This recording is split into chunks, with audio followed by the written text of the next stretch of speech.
এটা হচ্ছে ক্ষীর, পোলারের ক্ষীর আইসক্রিম। সবচাইতে বেস্ট একটা আইসক্রিম। তো যদি না খেয়ে থাকেন তাহলে অবশ্যই ট্রাই করে দেখবেন, এটা কিন্তু সবচাইতে মজা। হ্যাঁ, এটার দাম হচ্ছে 60 টাকা করে।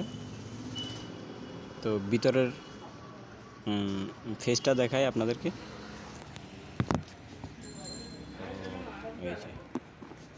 ভিতরে হচ্ছে এরকম থাকে, এখানে বাদাম আছে, তারপরে কিশমিশ, এগুলো দিয়ে আইসক্রিমটা তৈরি করা।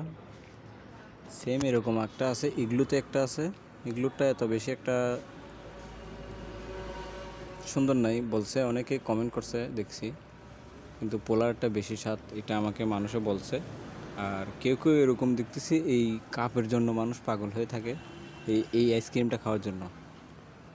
যখন দোকানে যাই তখনই মানুষ এই আইসক্রিমটা তালাশ করে। ধন্যবাদ সবাইকে।